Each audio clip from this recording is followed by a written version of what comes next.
제목 깨진 항아리가 밝혀낸 소름 돋는 진실. 억울한 누명을 벗긴 선비의 추리. 구독과 좋아요는 큰 힘이 됩니다. 한 소심한 선비가 억울한 누명을 쓴 가난한 과부를 구하기 위해 목숨을 걸었습니다. 그가 발견한 세 가지 단서는 무엇이었을까요? 그리고 탐욕스러운 최진사의 교묘한 음모는 어떻게 밝혀졌을까요?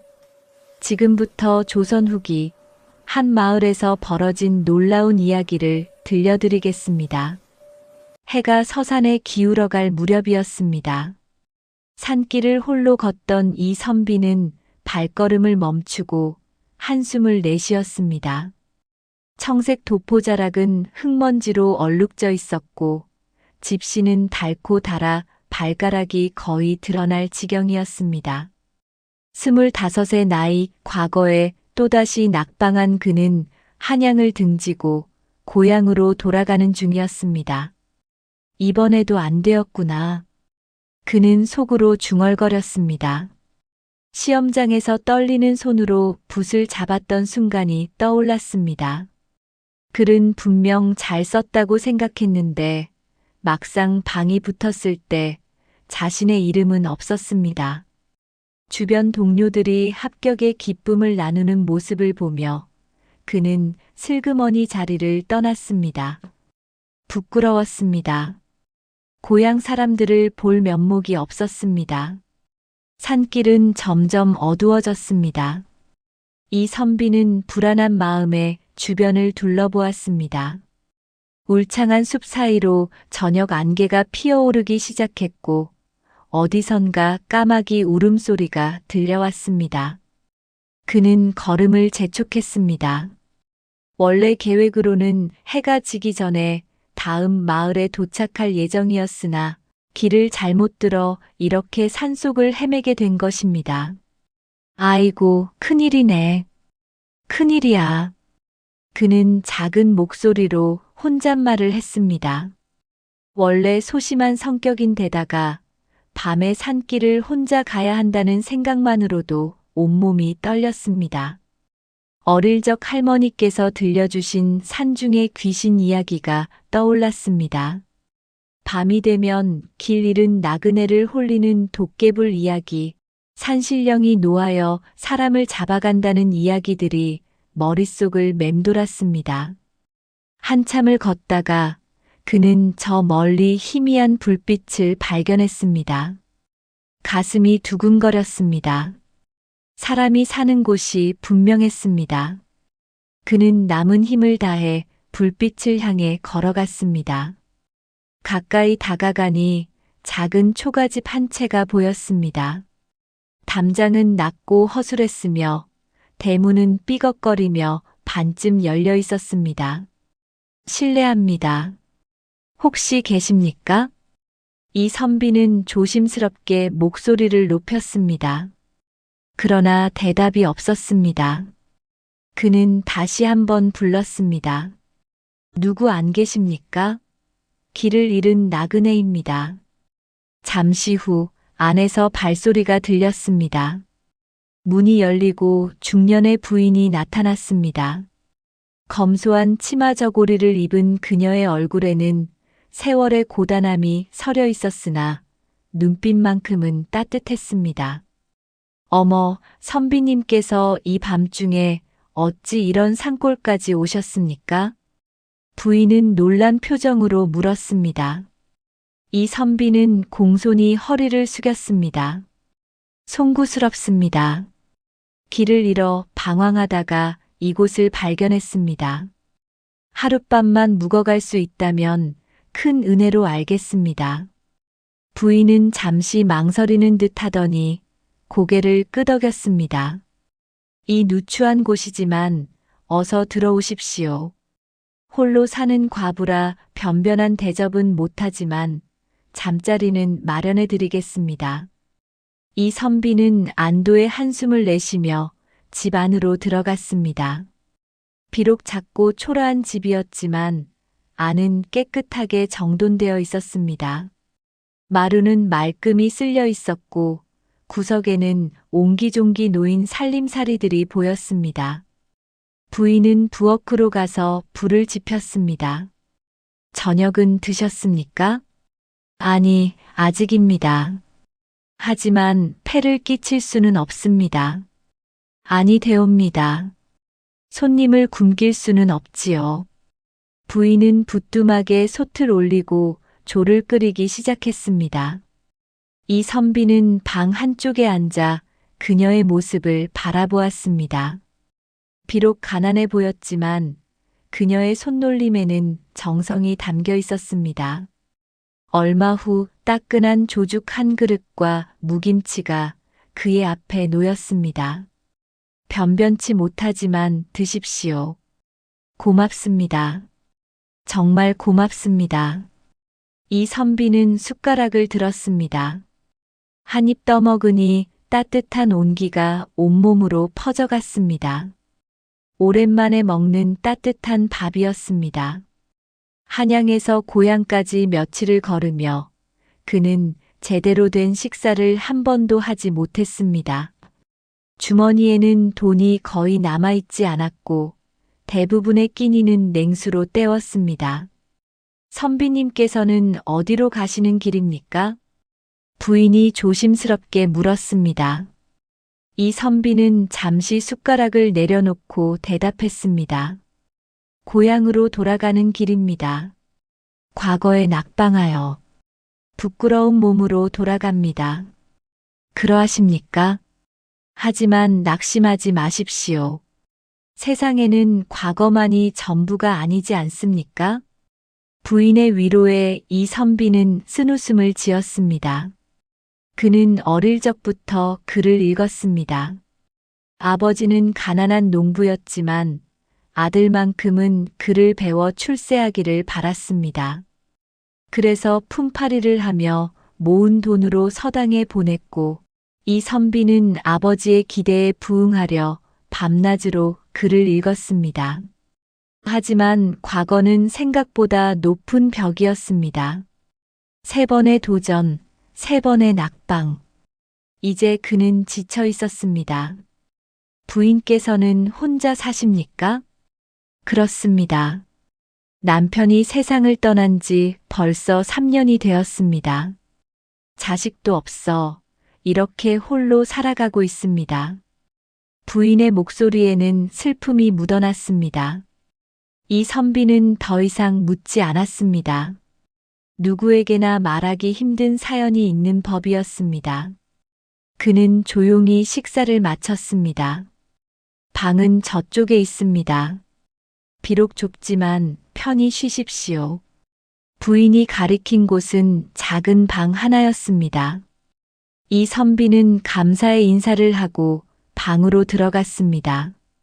방 안에는 깨끗한 요와 이불이 준비되어 있었습니다. 그는 도포를 벗어 걸고 누웠습니다. 온몸이 피곤했습니다. 며칠간의 긴 여정에 몸과 마음이 모두 지쳐 있었습니다. 창밖으로 바람 소리가 들렸습니다. 나뭇가지들이 서로 부딪히며 스산한 소리를 냈습니다. 이선비는 이불을 턱까지 끌어올렸습니다. 낯선 곳에서의 잠은 언제나 불편했습니다. 그는 눈을 감았지만 쉽게 잠들지 못했습니다. 이런저런 생각들이 머릿속을 맴돌았습니다. 내일은 일찍 일어나 길을 떠나야지. 이 부인께 더 이상 폐를 끼칠 수는 없어. 그렇게 생각하며 이선비는 조금씩 잠에 빠져들었습니다. 밤은 깊어갔고 산골 마을은 고요했습니다. 달빛이 창호지를 통해 은은하게 방 안을 비쳤습니다. 그런데 한밤중 갑자기 시끄러운 소리에 이선비는 잠에서 깼습니다. 대문을 세차게 두드리는 소리였습니다. 그는 벌떡 일어나 앉았습니다. 가슴이 두근거렸습니다. 문 열어라. 당장 문을 열어. 거친 목소리가 들렸습니다. 이선비는 조심스럽게 방문을 열고 밖을 내다보았습니다. 마당에는 횃불을 든 사내들 대여섯 명이 들어서 있었습니다. 그들은 모두 건장한 체구에 무서운 인상을 하고 있었습니다. 그리고 그들의 앞에는 비단 두루마기를 입은 중년 남자가 서 있었습니다. 턱에는 검은 수염이 짙게 나 있었고 눈매는 날카로웠습니다. 과부는 떨리는 목소리로 물었습니다. 최 진사님, 이 한밤중에 어인 일이십니까? 최 진사라 불린 남자는 코웃음을 쳤습니다. 어인 일이냐고? 내가 한 짓을 뻔뻔하게 모르는 척 하는구나. 제가 무슨 짓을 했다는 말씀이십니까? 내 딸의 놀이개를 훔쳐갔지. 최 진사의 목소리는 마당 전체에 울려 퍼졌습니다. 과부는 깜짝 놀라 고개를 저었습니다. 무슨 말씀을 하시는 겁니까? 저는 놀이개를 훔친 적이 없습니다. 이 여편네가 끝까지 잡아떼는구나. 좋아, 그럼 증거를 보여주지. 최 진사는 뒤를 돌아보며 손짓했습니다. 그러자 하인 하나가 앞으로 나섰습니다. 그의 손에는 화려한 놀이개가 들려 있었습니다. 은으로 만든 장식에 옥구슬이 매달린 값비싼 물건임이 한눈에 보였습니다. 이것이 내 딸의 놀이개다. 그런데 이것이 어디서 나왔는지 아느냐? 바로 내 집 뒤뜰에 깨진 항아리 속에서 나왔다. 과부의 얼굴이 하얗게 질렸습니다. 그녀는 고개를 세차게 저었습니다. 아닙니다. 저는 정말 훔치지 않았습니다. 누군가 모함하는 것입니다. 모함이라고? 증거가 여기 있는데 무슨 모함이냐? 내 집 뒤뜰에서 나온 것을 내가 직접 확인했다. 최 진사는 손을 들어 뒤쪽을 가리켰습니다. 이 선비는 조심스럽게 마당으로 나와 뒤뜰을 바라보았습니다. 달빛 아래 뒤뜰에는 깨진 항아리 조각들이 흩어져 있었습니다. 큰 항아리가 산산조각 난 것이었습니다. 저 항아리는 제가 물을 담아두던 것입니다. 어떻게 깨진 것인지 모르겠습니다. 과부는 울먹이며 말했습니다. 최 진사는 비웃었습니다. 물을 담아두던 항아리라고? 그 속에 훔친 물건을 숨겨둔 것이지. 내 집은 원래 내 땅이었다. 하지만 내 남편이 억지로 차지했지. 이제 그 빚을 갚을 때가 된 것이다. 과부는 고개를 저으며 무릎을 꿇었습니다. 진사님, 제발 믿어주십시오. 저는 정말 아무것도 하지 않았습니다. 이 땅도 남편이 정당하게 산 것입니다. 입 닫혀라. 내일 아침 해가 뜨는 즉시 관하로 끌고 가겠다. 도둑질한 죄로 곤장을 맞고 이 땅도 내게 넘기게 될 것이다. 최 진사는 차갑게 말했습니다. 그의 눈빛에는 탐욕이 서려 있었습니다. 이 땅을 차지하려는 것이 그의 진짜 목적임이 분명했습니다. 이 선비는 멀리서 이 모든 광경을 지켜보았습니다. 가슴이 두근거렸습니다. 분명 뭔가 잘못되었다는 생각이 들었습니다. 과부는 그에게 친절을 베풀어준 사람이었습니다. 낯선 나그네를 기꺼이 받아주고 저녁까지 대접해준 은인이었습니다. 그런 사람이 도둑질을 했을 리 없었습니다. 하지만 이 선비는 움직일 수 없었습니다. 그는 원래 소심한 성격이었습니다. 남들 앞에 나서서 말하는 것도 두려워했고 시비에 휘말리는 것은 더더욱 싫어했습니다. 최 진사는 이 마을의 세력가였습니다. 그에게 대들었다가는 자신도 화를 입을 것이 분명했습니다. 나는 그저 지나가는 나그네일 뿐이야. 여기 얽힐 필요가 없어. 그는 속으로 생각했습니다. 하지만 발걸음이 떨어지지 않았습니다. 과부의 울음소리가 귓가에 맴돌았습니다. 진사님, 제발요. 저는 정말 결백합니다. 닥쳐라. 내 말은 내일 관아에서 하거라. 최 진사는 손을 휘둘러 하인들에게 명령했습니다. 이 여자를 감시하고 있어라. 도망가지 못하게. 하인 2명이 과부의 양팔을 잡았습니다. 과부는 힘없이 고개를 떨어뜨렸습니다. 눈물이 볼을 타고 흘러내렸습니다. 이 선비는 주먹을 꽉 쥐었습니다. 손톱이 손바닥에 파고들었습니다. 그는 마음속으로 갈등했습니다. 나서야 할까 말아야 할까? 만약 나섰다가 일이 잘못되면 어쩌지? 최 진사의 미움을 사면 자신도 무사하지 못할 것이다. 하지만 이대로 모른 척하고 지나간다면 평생 양심의 가책을 느끼며 살아야 할 것이다. 바로 그때 과부가 고개를 들어 이 선비를 바라보았습니다. 그녀의 눈빛에는 절망이 가득했습니다. 도움을 청하는 것도 아니었습니다. 그저 체념한 듯한 표정이었습니다. 세상이 불공평하다는 것을, 약자는 언제나 짓밟힌다는 것을 이미 알고 있다는 듯한 눈빛이었습니다. 이 선비는 그 눈빛을 견딜 수 없었습니다.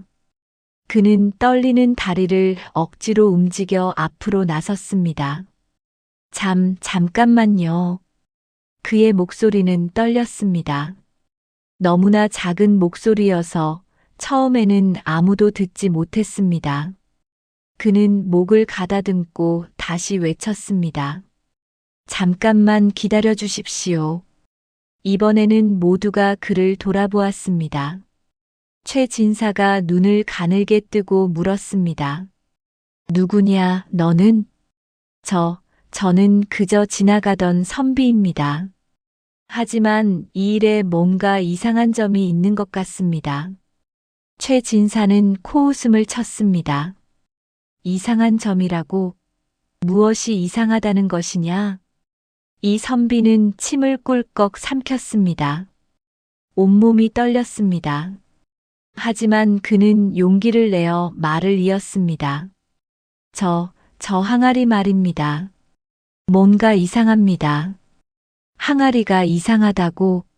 무슨 헛소리냐? 최 진사가 버럭 소리를 질렀습니다. 이 선비는 움찔했지만 고개를 들어 뒤뜰의 항아리를 가리켰습니다. 제가 직접 확인해 봐도 되겠습니까?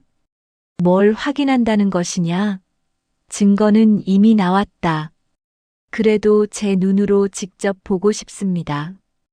혹시 모를 일 아닙니까? 이 선비의 목소리에는 간절함이 담겨 있었습니다. 최 진사는 잠시 망설이더니 손을 휘둘렀습니다. 좋다. 보고 싶으면 봐라. 하지만 쓸데없는 짓거리는 하지 마라. 이 선비는 고개를 끄덕이고 뒤뜰로 향했습니다. 과부와 최 진사 일행도 그를 따라갔습니다. 달빛 아래 깨진 항아리 조각들이 사방에 흩어져 있었습니다. 항아리는 큰 것이었습니다. 사람의 허리 높이 정도 되는 크기였는데 지금은 산산조각이나 있었습니다. 이 선비는 무릎을 꿇고 항아리 조각들을 살펴보았습니다. 그는 원래 관찰력이 뛰어난 사람이었습니다. 글을 읽을 때도 한 글자 한 글자를 세심하게 살폈고 주변의 작은 변화도 놓치지 않았습니다. 그런 그의 눈에 뭔가 이상한 점이 보였습니다. 이 항아리, 밑바닥을 보십시오. 그는 조각 하나를 들어 보였습니다. 항아리의 밑바닥 부분이었습니다. 그것을 햇불에 비춰보니 흙이 말라 있었습니다. 이게 뭐가 이상하다는 것이냐? 최 진사가 짜증스럽게 물었습니다. 이 선비는 조심스럽게 설명했습니다. 어제 저녁 비가 내렸습니다. 산길을 걸어오며 제가 직접 비를 맞았습니다. 그런데 이 항아리 밑바닥에 흙은 완전히 말라 있습니다. 그게 뭐가 이상하냐? 물을 담아두는 항아리라면 밑바닥에는 항상 습기가 있어야 합니다. 특히 비가 온 뒤라면 더욱 그렇습니다. 하지만 이 흙은 너무 말라 있습니다. 마치 오랫동안 물이 없었던 것처럼요. 최 진사의 얼굴이 굳어졌습니다. 하지만 그는 금방 표정을 바꾸며 말했습니다. 그건 항아리가 깨지면서 물이 다 빠진 것이지. 당연히 마를 수 있다. 그럴 수도 있습니다. 하지만 한 가지 더 이상한 점이 있습니다. 이 선비는 다른 조각을 들어 보였습니다. 항아리가 깨진 단면이었습니다. 달빛에 비춰보니 그 단면이 깨끗했습니다. 너무나 깨끗했습니다. 이 단면을 보십시오. 너무 깨끗합니다. 오래된 항아리라면 깨진 단면에도 흙대나 이끼 같은 것이 묻어 있어야 합니다. 하지만 이 단면은 마치 방금 깨진 것처럼 깨끗합니다. 최 진사의 얼굴이 점점 붉어졌습니다. 그는 버럭 소리를 질렀습니다. 이 젊은 놈이 어디서 주절주절 떠드는 것이냐? 내가 무엇을 안다고? 저는 단지 제가 본 것을 말씀드릴 뿐입니다. 이 선비의 목소리는 여전히 떨렸지만 그는 물러서지 않았습니다. 그는 다시 조각들을 살펴보았습니다. 그러다가 한 가지를 더 발견했습니다. 그리고 이 항아리가 있던 자리를 보십시오. 그는 항아리가 있었던 자리의 땅을 가리켰습니다. 거기에는 항아리 밑바닥 모양의 자국이 남아 있었습니다. 그런데 그 자국 주변의 흙이 이상했습니다. 다른 곳에 비해 색이 달랐습니다. 마치 최근에 파헤쳐진 것 같았습니다. 이 자리의 흙은 최근에 움직인 흔적이 있습니다. 누군가 이 항아리를 옮긴 것 같습니다. 과부가 고개를 끄덕였습니다. 맞습니다. 그 항아리는 원래 부엌 옆에 있었습니다. 언제 뒤뜰로 옮겨진 것인지 저도 모릅니다. 최 진사는 당황한 기색을 보였습니다. 하지만 그는 금방 마음을 가다듬고 말했습니다.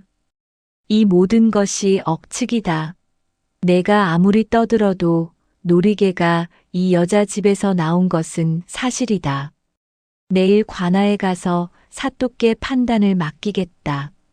그는 하인들에게 손짓하며 떠나려 했습니다.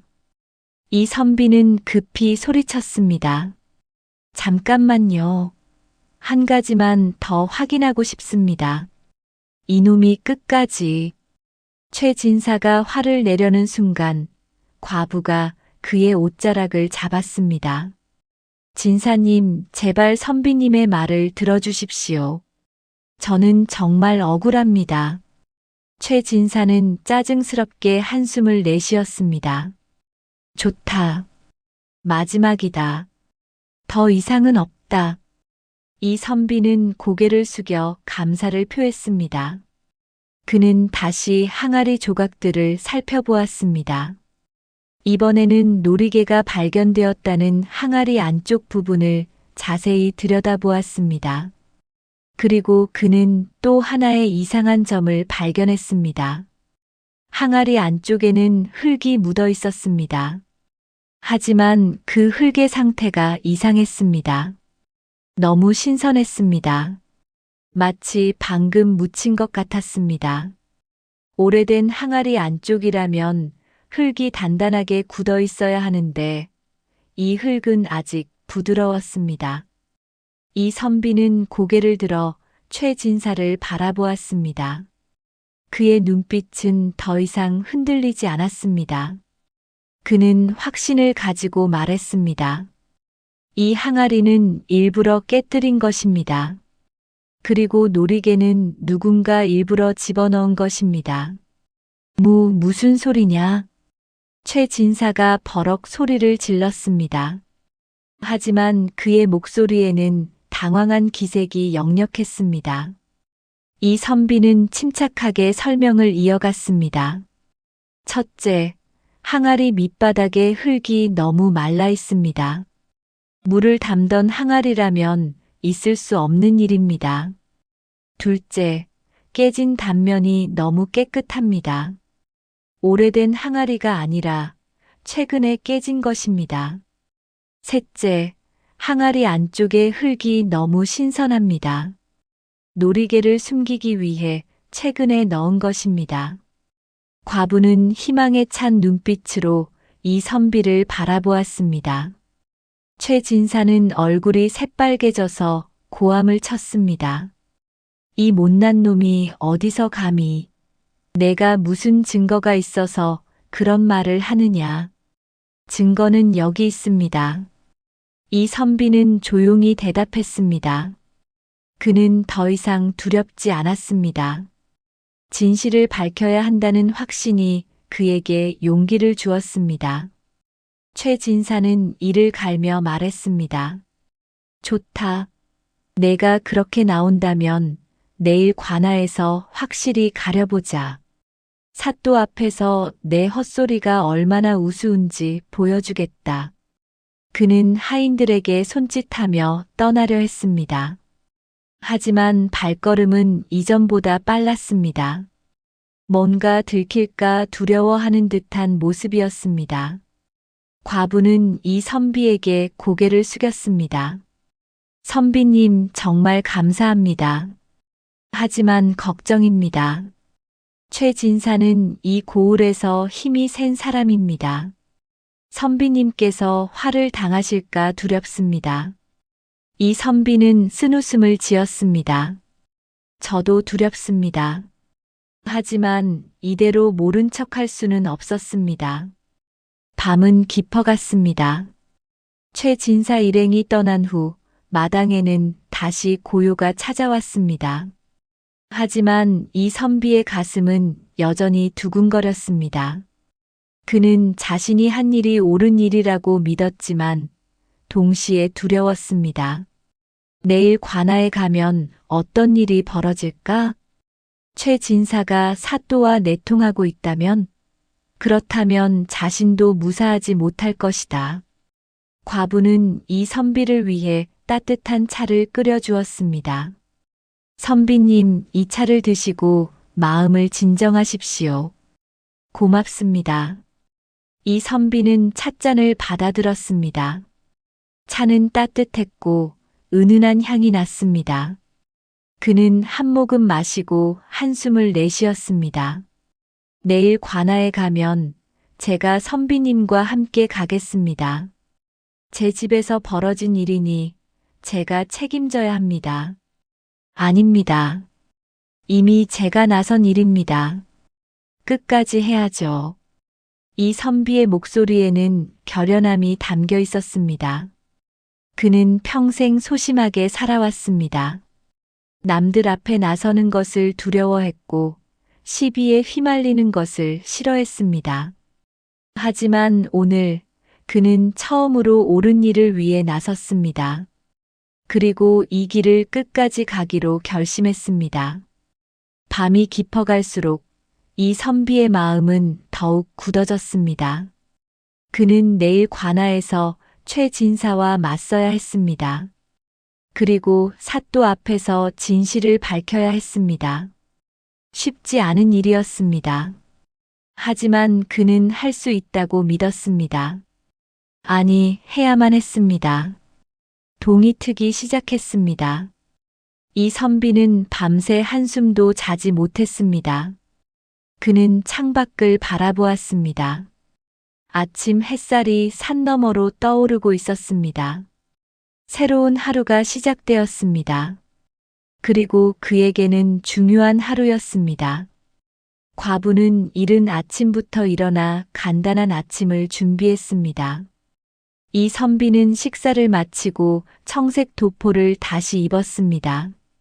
그는 거울을 보며 옷매무새를 가다듬었습니다. 떨리는 손으로 도포끈을 묶었습니다. 선비님 준비되셨습니까? 예, 가겠습니다.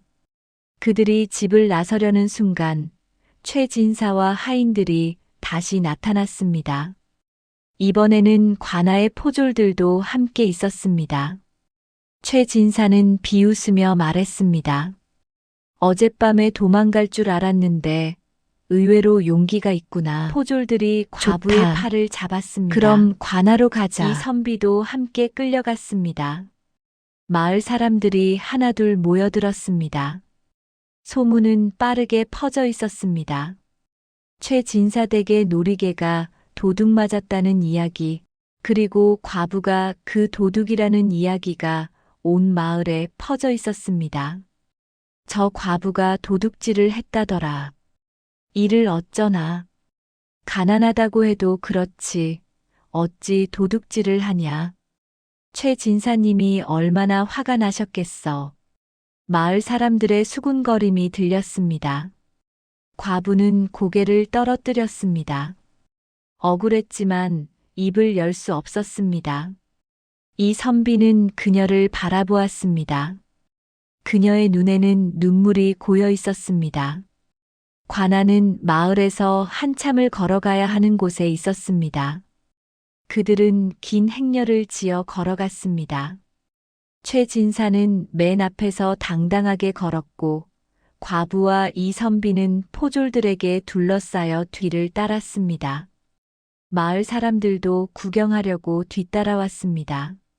한 시즌쯤 걸어가자 관아가 보였습니다. 큰 기와집으로 대문에는 군수라는 현판이 걸려 있었습니다.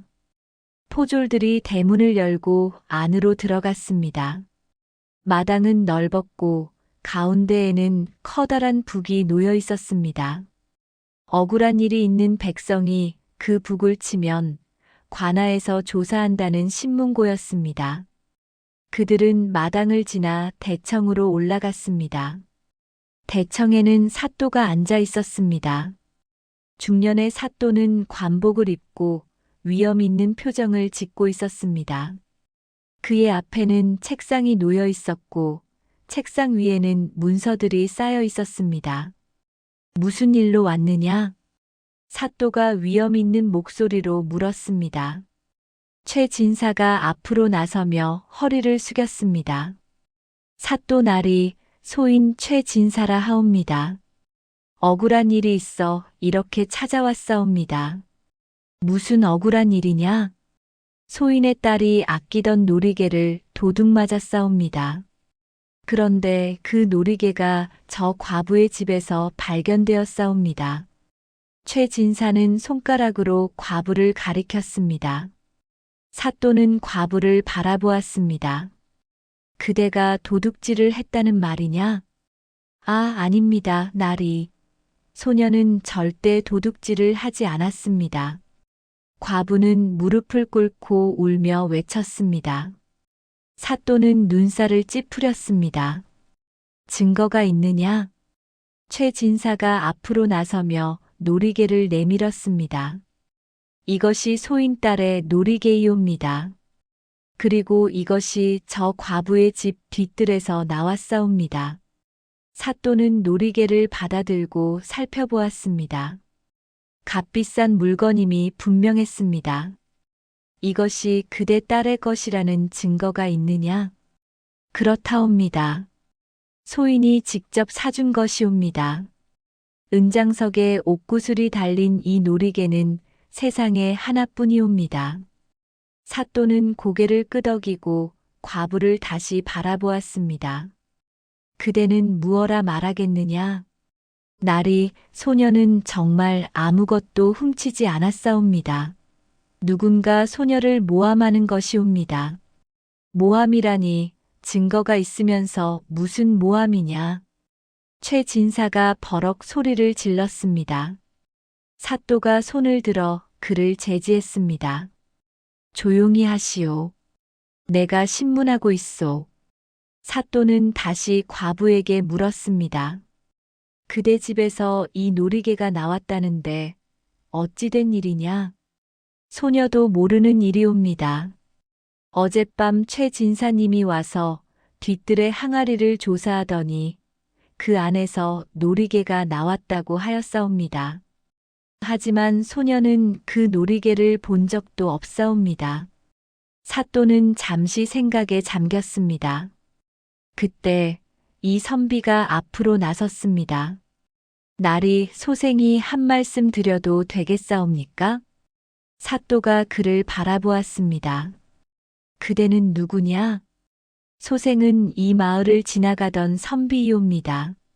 어젯밤 과부의 집에서 하룻밤 묵었는데 그곳에서 이 일이 벌어지는 것을 목격하였사옵니다. 그래서 소생이 보기에 이 일에는 의심스러운 점이 많사옵니다. 최 진사가 버럭 소리를 질렀습니다. 이 젊은 놈이 또 사또나리 저자는 어젯밤에도 온갖 헛소리를 늘어놓았사옵니다. 사또가 손을 들어 최 진사를 다시 제지했습니다.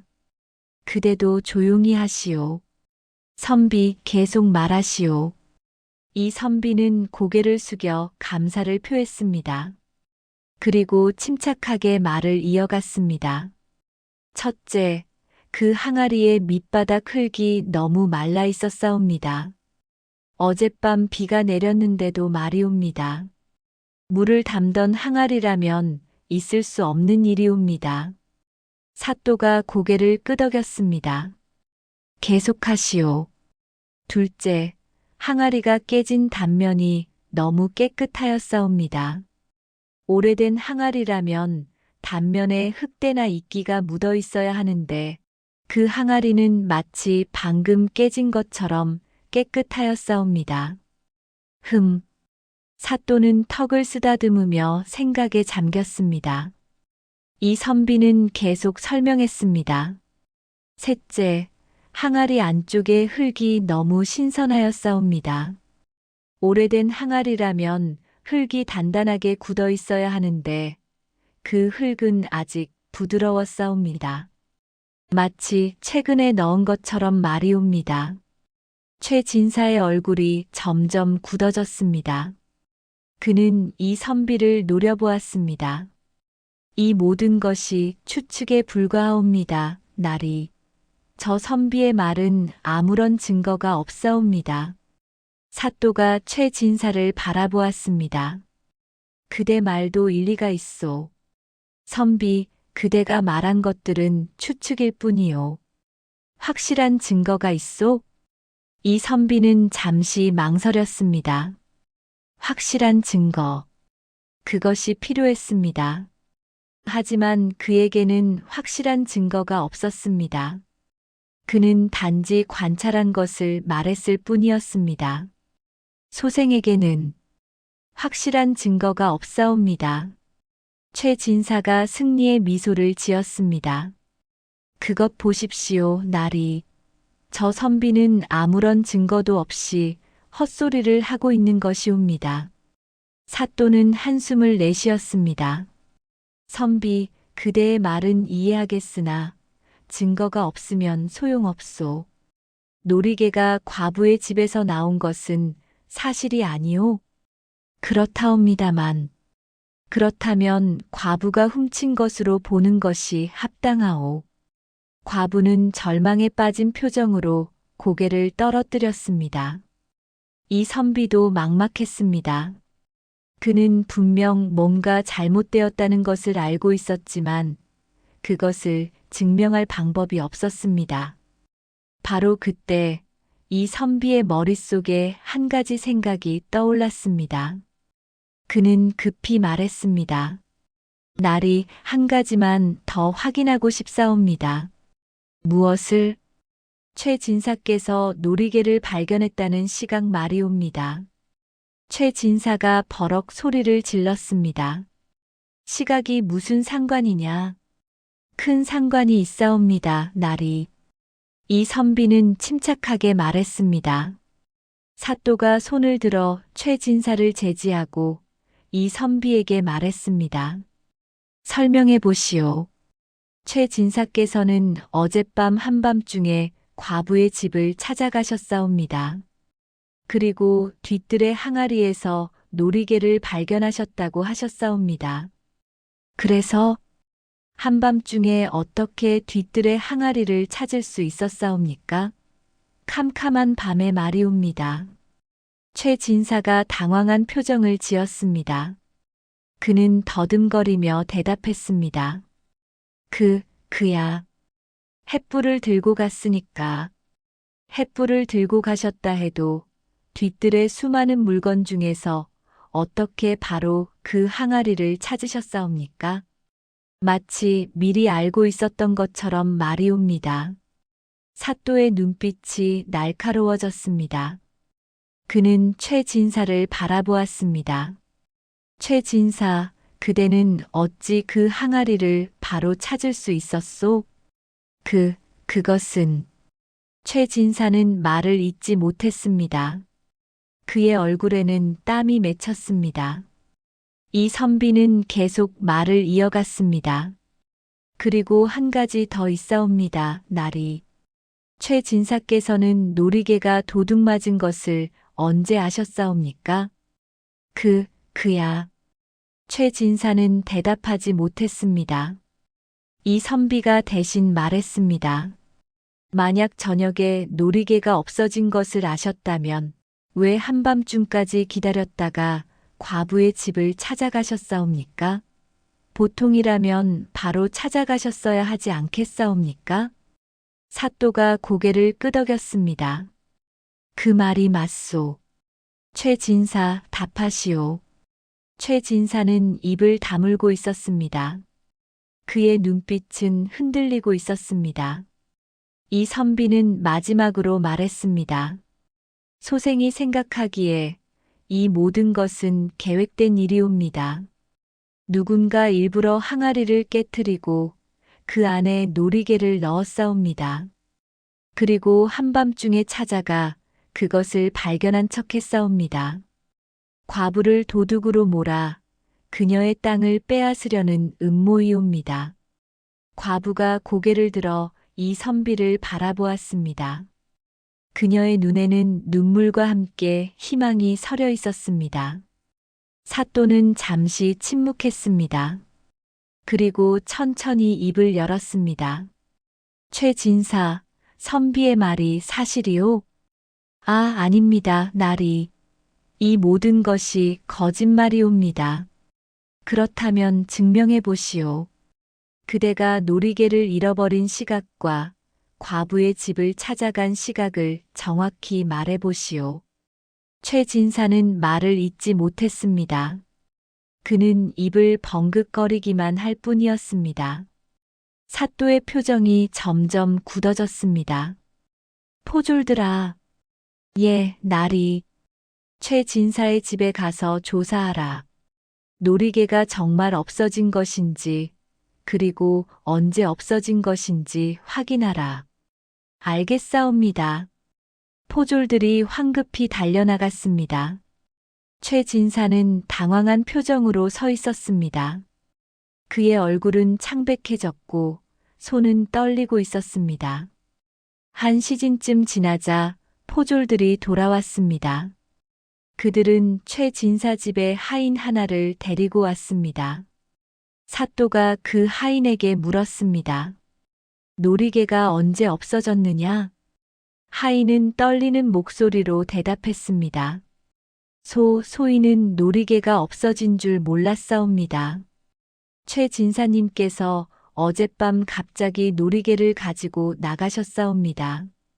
사또의 눈빛이 차가워졌습니다. 그대가 가지고 나갔다는 말이냐? 하인이 고개를 끄덕였습니다. 그렇다옵니다. 소인이 직접 보았사옵니다. 최 진사는 절규했습니다. 이놈이 거짓말을 하고 있사옵니다. 그렇다면 다른 증인을 데려오겠소. 사또가 손을 들자 포졸들이 또 다른 사람을 데리고 들어왔습니다. 최 진사의 집에서 일하는 또 다른 하인이었습니다. 그도 같은 증언을 했습니다. 최 진사님께서 어젯밤 놀이개를 가지고 나가셨사옵니다. 그리고 박 서방에게 무언가 지시하셨사옵니다.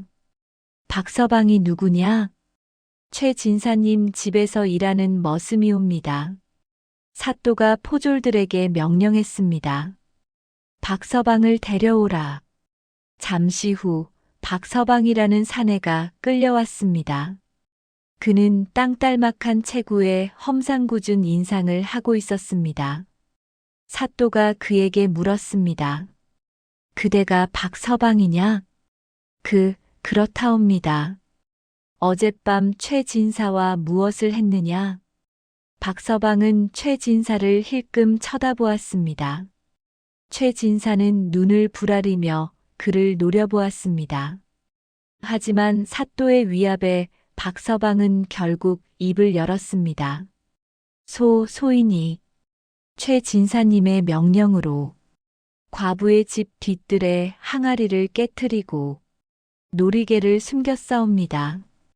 관아 안이 술렁거렸습니다. 과부는 울음을 터뜨렸습니다. 억울함이 풀린 울음이었습니다.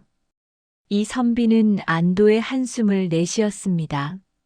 사또가 호통을 쳤습니다. 최 진사, 그대가 이 모든 것을 꾸민 것이냐? 최 진사는 무릎을 꿇었습니다. 그의 얼굴은 새파랗게 질려 있었습니다. 나리 용서하여 주시옵소서.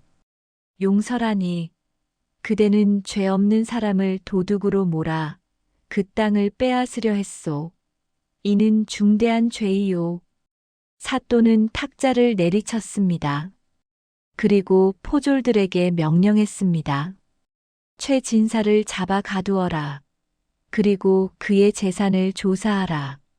포졸들이 최 진사를 끌어냈습니다. 최 진사는 끌려가면서도 계속 용서를 빌었지만 사또는 듣지 않았습니다. 사또는 과부를 바라보았습니다. 그대는 무죄이요. 돌아가시오.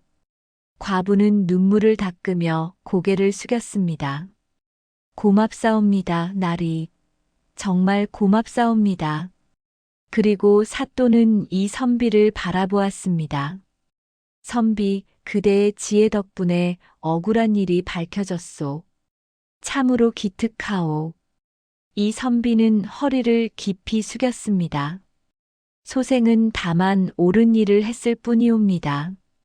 그대 같은 사람이 많아진다면 이 세상이 더 나아질 것이오. 이름이 무엇이오? 이 선비는 자신의 이름을 말했습니다. 사또는 고개를 끄덕이며 말했습니다. 앞으로 과거에 응시한다면 꼭 합격하기를 바라오. 고맙사옵니다, 나리. 관아를 나서자 과부는 이 선비에게 거듭 감사를 표했습니다. 선비님 정말 고맙습니다. 선비님이 아니었다면 저는 억울하게 죄인이 되었을 것입니다. 아닙니다. 저도 당연히 해야 할 일을 했을 뿐입니다. 은혜를 어찌 갚아야 할지 모르겠습니다. 갚을 것 없습니다. 부인께서 저에게 베풀어 주신 따뜻한 밥과 잠자리, 그것으로 충분합니다. 이 선비는 미소를 지었습니다.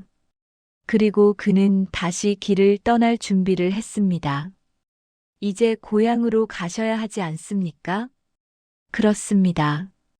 이제 떠나야 할 시간입니다. 과부는 아쉬운 표정을 지었습니다. 그럼 부디 안녕히 가십시오. 그리고 언젠가 다시 이곳을 지나신다면 꼭 들러주십시오. 그러겠습니다. 이 선비는 청색 도포를 여미고 집신을 다시 신었습니다. 그리고 산길을 향해 걸어갔습니다. 뒤돌아보니 과부가 손을 흔들고 있었습니다. 그는 손을 흔들어 답례하고 다시 앞을 바라보았습니다. 산길은 여전히 험했습니다. 하지만 이번에는 두렵지 않았습니다. 그는 자신이 옳은 일을 했다는 것에 뿌듯함을 느꼈습니다. 평생 소심하게 살았던 그였지만 오늘 그는 용기를 냈습니다. 그리고 그 용기가 한 사람을 구했습니다. 해가 중천에 떠올랐습니다. 따뜻한 햇살이 그의 얼굴을 비쳤습니다. 이 선비는 걸음을 멈추고 하늘을 올려다보았습니다. 파란 하늘에는 구름 한 점 없었습니다. 과거에 떨어진 것이 꼭 나쁜 것만은 아니구나. 그는 생각했습니다. 만약 과거에 합격했다면 그는 한양에 있었을 것입니다.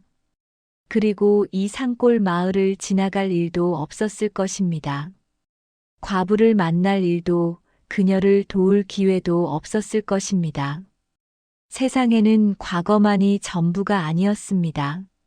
사람을 돕는 것, 옳은 일을 하는 것, 그것도 충분히 가치 있는 일이었습니다.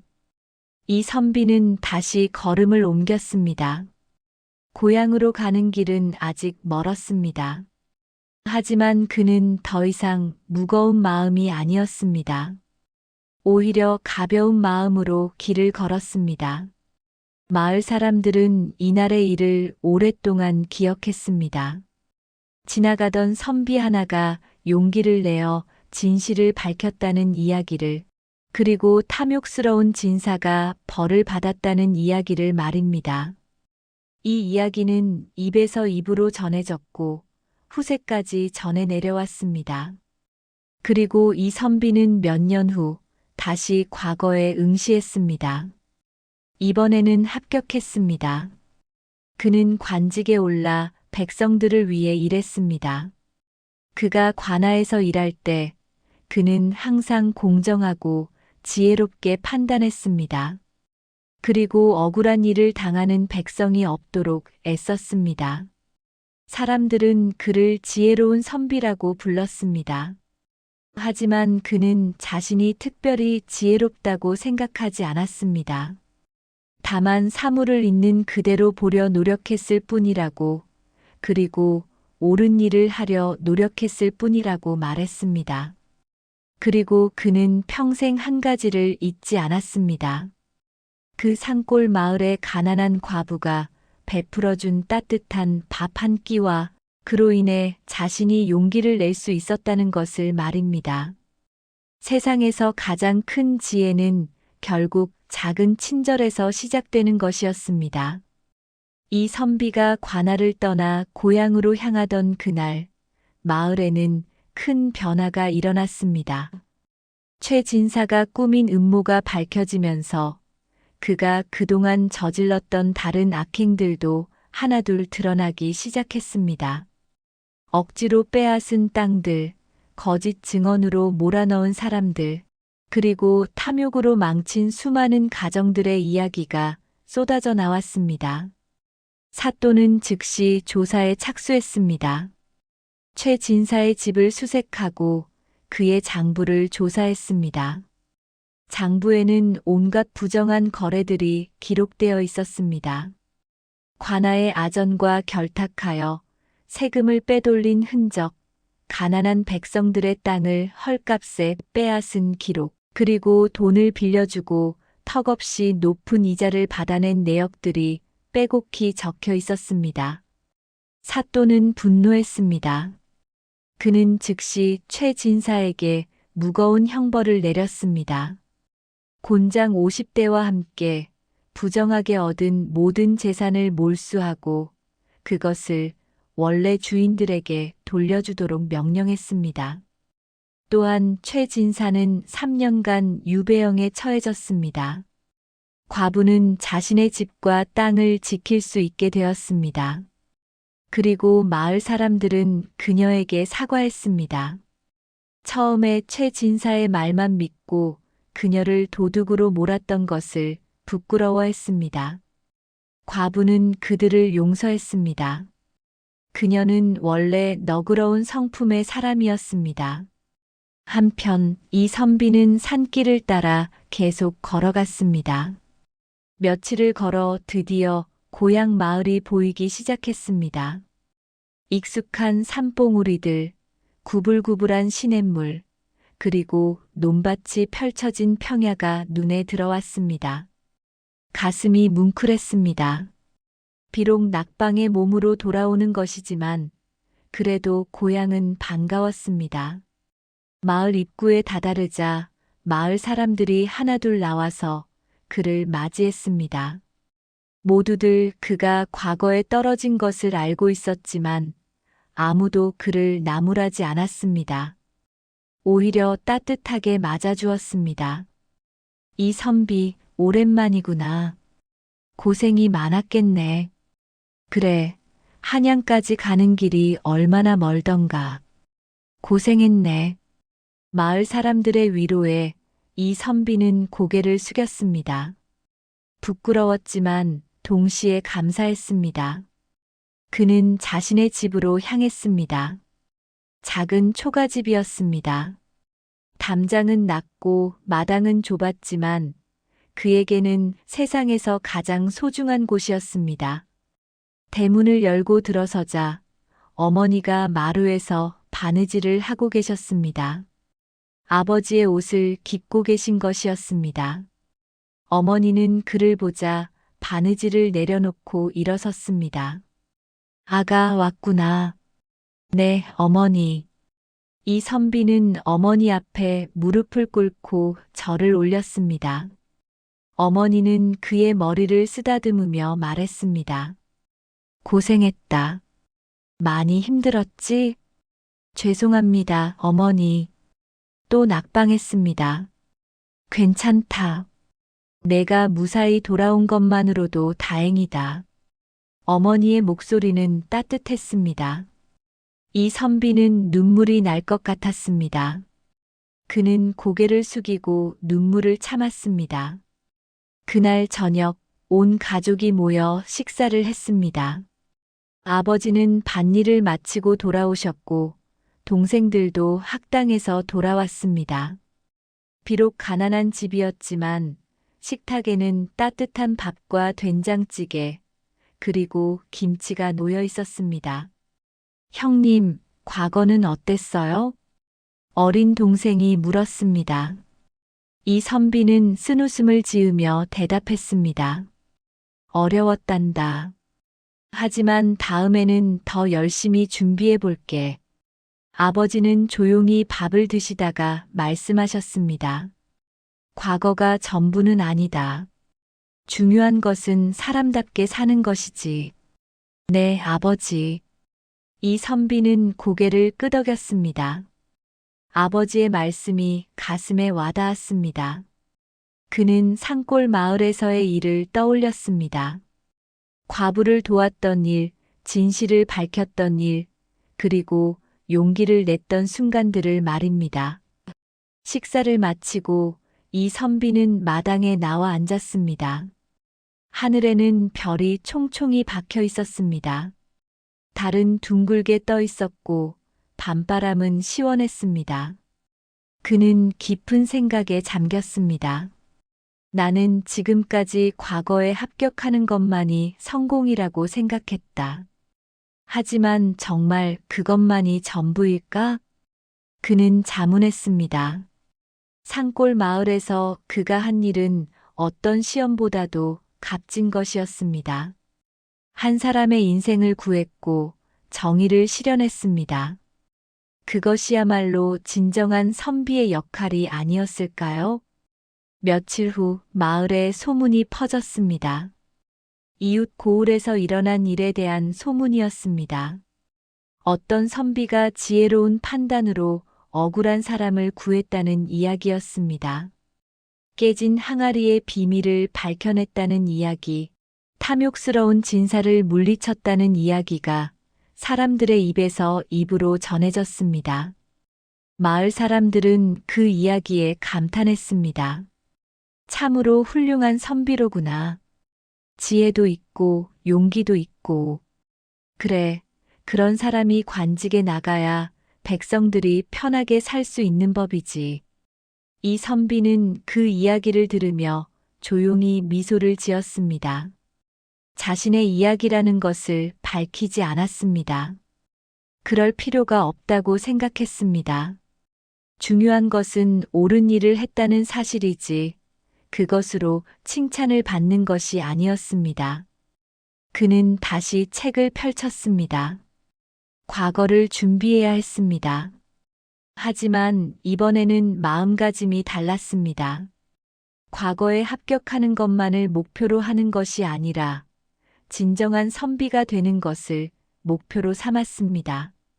책을 읽으며 성현들의 가르침을 되새겼습니다. 의로움이 무엇인지, 정의가 무엇인지, 그리고 백성을 사랑하는 마음이 무엇인지를 깊이 생각했습니다. 계절이 바뀌었습니다. 가을이 지나고 겨울이 왔습니다. 그리고 다시 봄이 찾아왔습니다. 이 선비는 그 시간 동안 쉬지 않고 공부했습니다. 하지만 이전과는 달리 그는 책에서만 배우지 않았습니다. 마을 사람들과 이야기를 나누며 그들의 삶을 배웠고 밭일을 도우며 땀의 가치를 깨달았습니다. 그리고 마침내 다시 과거 시험이 있는 해가 되었습니다. 이 선비는 다시 한양으로 향했습니다. 이번에는 두렵지 않았습니다. 떨어지더라도 괜찮다고 생각했습니다. 중요한 것은 최선을 다하는 것이니까요. 한양에 도착하여 과거 시험을 보았습니다. 문제는 어려웠습니다. 하지만 이 선비는 침착하게 답안을 작성했습니다.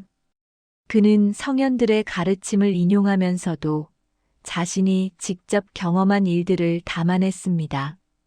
백성들의 삶이 얼마나 고단한지, 탐관오리가 얼마나 해로운지, 그리고 정의가 얼마나 중요한지를 진솔하게 썼습니다. 시험이 끝나고 며칠이 지났습니다. 발표 날이 되었습니다. 이 선비는 떨리는 마음으로 방이 붙은 곳으로 갔습니다. 그리고 그곳에서 자신의 이름을 발견했습니다. 합격이었습니다. 그는 믿을 수가 없었습니다. 다시 한번, 그리고 또 한 번 확인했습니다. 분명 자신의 이름이었습니다. 가슴이 벅차올랐습니다. 기쁨의 눈물이 흘러내렸습니다. 합격이다. 드디어 합격했다. 그는 속으로 외쳤습니다. 주변의 사람들도 합격의 기쁨을 나누고 있었습니다. 이 선비는 그들과 함께 기뻐했습니다. 그는 즉시 고향으로 편지를 보냈습니다. 합격 소식을 전했습니다. 며칠 후 고향에서 답장이 왔습니다. 아버지와 어머니, 그리고 동생들 모두 기뻐하고 있다는 내용이었습니다. 마을 사람들도 축하해준다는 말이 적혀 있었습니다. 이 선비는 관직을 받았습니다. 처음에는 작은 고을의 판관으로 임명되었습니다. 그는 기쁜 마음으로 부임지로 향했습니다. 부임한 고을은 산골 마을이었습니다. 가난한 백성들이 많았고 해결해야 할 문제들도 많았습니다. 하지만 이 선비는 겁내지 않았습니다. 그는 백성들을 만나 그들의 이야기를 들었습니다. 어떤 어려움이 있는지, 무엇이 필요한지를 세심하게 살폈습니다. 그리고 그는 공정하게 판결했습니다. 강자의 편을 들지 않았고 약자를 억압하지 않았습니다. 증거를 세밀하게 살폈고 진실을 밝히기 위해 노력했습니다. 그의 명성은 점점 퍼져나갔습니다. 어느 날 한 노인이 관할을 찾아왔습니다. 억울한 일을 당했다며 하소연했습니다. 이웃 마을의 부자가 자신의 땅을 빼앗았다는 것이었습니다. 이 선비는 그 노인의 이야기를 끝까지 들었습니다. 그리고 조사에 착수했습니다. 조사 결과 노인의 말이 사실임이 밝혀졌습니다. 부자는 거짓 문서를 만들어 노인의 땅을 가로챈 것이었습니다. 이 선비는 즉시 그 부자를 불러 신문했습니다. 그리고 증거를 제시하며 진실을 밝혔습니다. 부자는 결국 자신의 죄를 인정했습니다. 이 선비는 그에게 벌을 내리고 땅을 노인에게 돌려주도록 했습니다. 노인은 눈물을 흘리며 감사했습니다. 판관님, 정말 감사합니다. 판관님 같은 분이 계셔서 이 백성들이 삽니다. 아닙니다.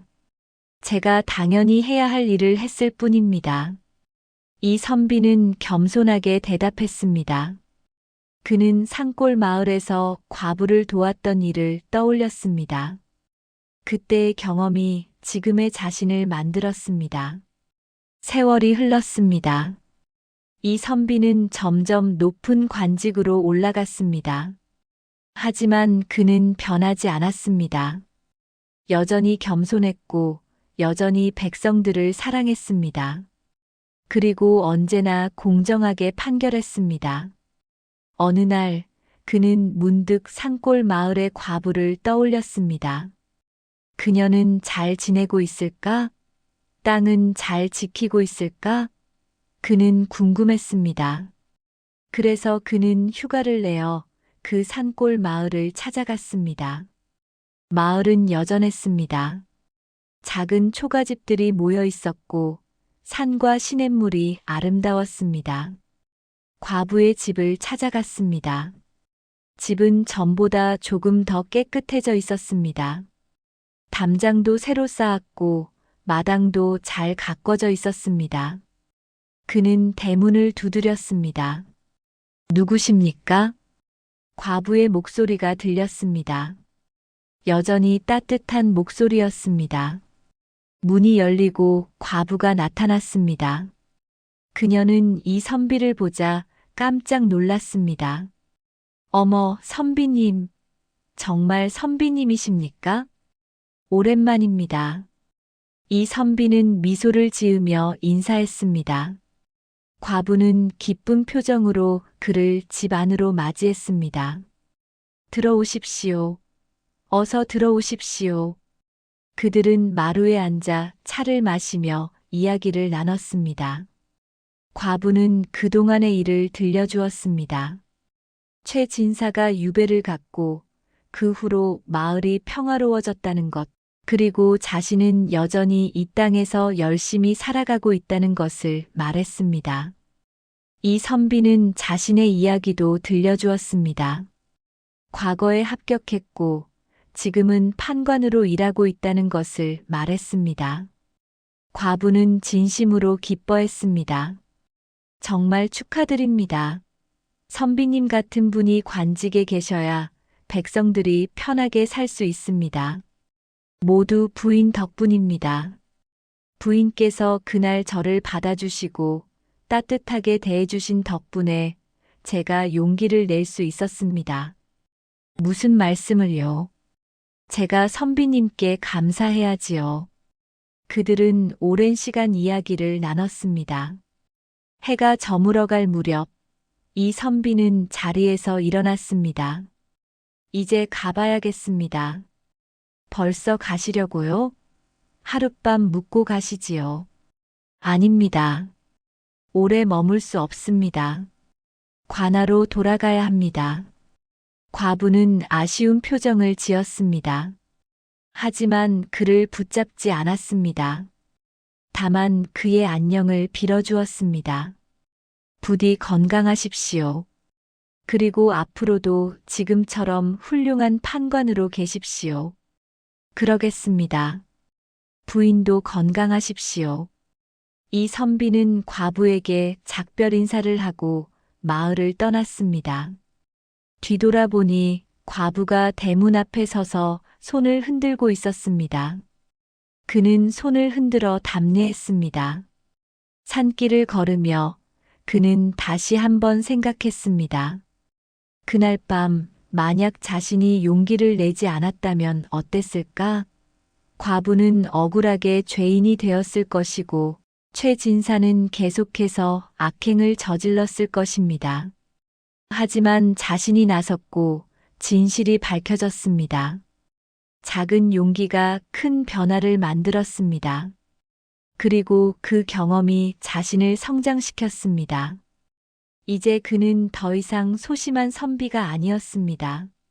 정의를 위해 나설 수 있는 진정한 선비가 되었습니다. 달빛이 산길을 비췄습니다. 이 선비는 그 빛을 따라 걸었습니다. 앞으로도 그는 이 길을 계속 걸을 것입니다. 백성들을 위해, 정의를 위해, 그리고 진실을 위해 말입니다. 그렇게 조선 후기 한 산골 마을에서 시작된 이야기는 한 사람의 인생을 바꾸었고 그 사람은 다시 많은 사람들의 삶을 바꾸었습니다. 깨진 항아리 하나에서 시작된 작은 사건이 결국 세상을 조금 더 나은 곳으로 만드는 계기가 된 것입니다. 이것이 바로 지혜와 용기, 그리고 정의의 힘이었습니다.